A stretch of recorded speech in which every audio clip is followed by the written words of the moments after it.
Cheikh Chérif Touré, le secrétaire général du syndicat des travailleurs du port autonome de Conakry, a été présenté hier mercredi devant le juge d'instruction du tribunal de première instance de Kaloum.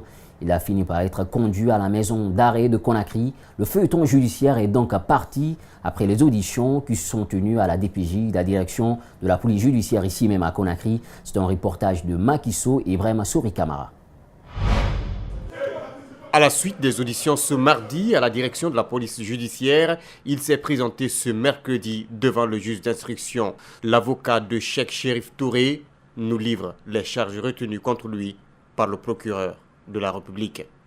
Nous nous sommes transportés devant monsieur le procureur de la République, près le tribunal de première instance de Kaloum, qui a décidé de le poursuivre pour diffamation et dénonciation calomnieuse, et qui a décidé également de saisir monsieur le doyen des juges d'instruction par l'intermédiaire de madame la présidente du tribunal de première instance de Kaloum, qui a pris une ordonnance. Conséquence, le dossier a été orienté pour des faits d'enquête approfondie par un homme de l'art, c'est-à-dire un juge d'instruction. Le tribunal de première instance de Kaloum a été quadrillé par les forces de sécurité durant des heures.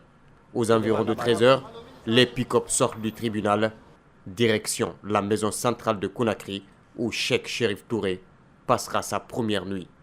En dépit de notre plaidoirie, le doyen des juges a décidé, dans sa souveraineté, de le placer en détention provisoire et le conduire à la prison civile.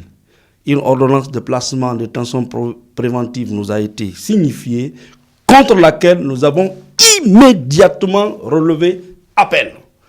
Et cet appel sera examiné par la chambre de l'instruction, la chambre de contrôle de l'instruction de la cour d'appel de Conakry. Sur le délai légal de détention provisoire, l'avocat reste clair et précis.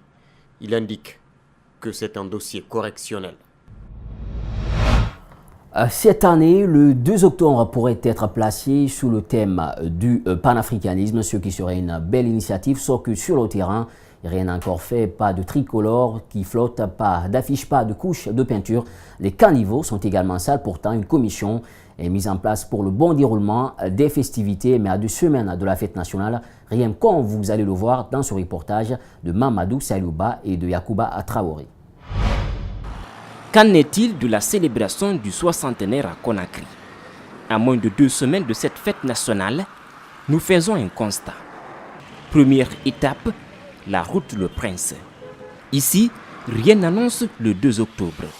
Les ordures sont toujours là, les herbes poussent à la place des fleurs, les routes défoncées, aucune couche de peinture, pourtant il s'agit d'une fête nationale.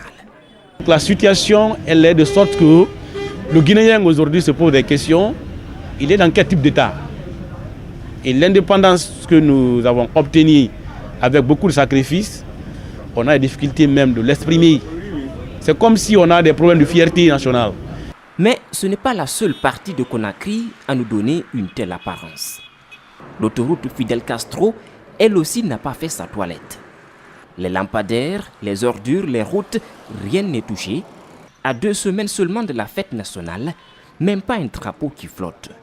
Conakry qui doit être, si vous voulez ici, la vitrine de cette fête-là, est dans une situation méconnue, dans un programme qu'on ne sait pas. Pour la question aux gouvernants, ils vous diront, bon, on a un programme, les communications sont plus politiciennes que stratégiques, sont plus basées sur les déclarations fantaisistes qui n'ont pas de sens que de parler la réalité du pays. Pour l'instant, le programme et le budget prévu pour ces festivités restent un secret. Une commission d'organisation est mise en place, les membres se réunissent tout le temps, mais rien ne filtre. Attendait-il la veille du 2 octobre pour faire le point? La question reste posée. Éducation à présent, dans cette édition d'information, le ministère de l'Enseignement supérieur et de la Recherche scientifique vient de boucler l'orientation des bacheliers. Session 2018, 21 000, tenez-vous bien, bacheliers ont été orientés dans les universités et instituts du pays. Quels ont été les critères de choix, la particularité de ces orientations, le secrétaire général du ministère a répondu à ces questions. Mariama Fodi Kamara, Aboubakar Din Kamara, reportage. Ils sont au total 21 001 bacheliers orientés sur 21 579. 3 930 sont orientés dans les ENI et 17 071 dans des universités publiques. Les candidats ont formulé au minimum 10 choix pour des programmes de formation. Les bacheliers non orientés de 2017 ont aussi été pris en compte. Les critères, d'abord, c'est libre expression de choix de la part des candidats.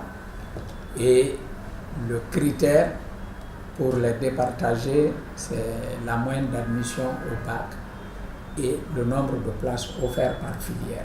Seuls les bacheliers ayant la mention bien ou très bien ont été orientés dans les filières d'ingénierie de Gamala, de l'Institut supérieur de technologie de Mamou et des mines de Boké.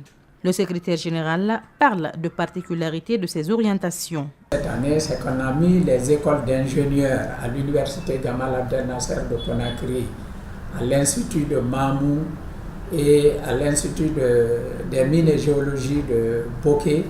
On a mis ces filières-là à un seuil de moyenne de 14 sur 20 comme minimum.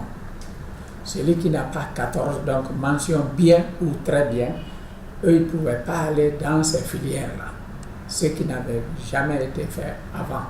Le secrétaire général explique cette nouveauté par la normalisation des effectifs afin d'offrir une meilleure formation aux jeunes. Nous sommes en train de normaliser les effectifs, ce qu'on appelle en termes pédagogiques le numerus clausus. Donc nous sommes en train de respecter ce numerus clausus dans nos filières pour avoir un meilleur taux d'encadrement et une meilleure formation pour nos ingénieurs. Il faut rappeler que seulement 26,4% de candidats ont été admis au bac cette année. Un résultat jugé de catastrophique par beaucoup. Sur le plan international, à New Bern, en Caroline du Nord, une équipe new-yorkaise de la FEMA, entendue Agence fédérale des situations d'urgence, vient en aide aux habitants sinistrés après le passage de l'ouragan Florence. C'était un élément réalisé par nos confrères de l'AFP.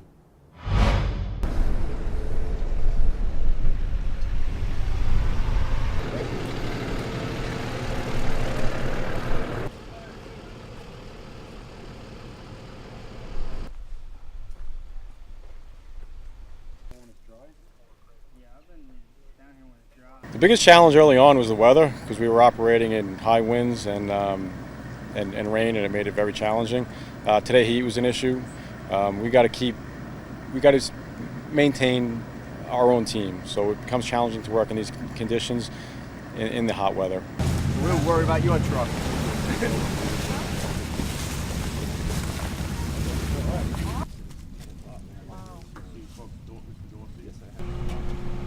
Who did that? Hoorah, look at him go. Hoorah. Wet it up in here.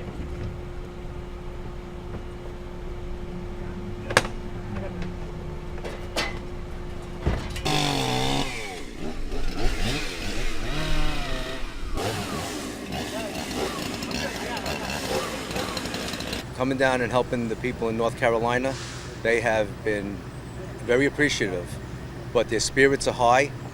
They are a group of people that can turn lemons into lemonade. They're very happy to see us. Everybody's been showing their gratitude. We're driving down the streets, everybody's beeping their horns and waving. It's a good feeling.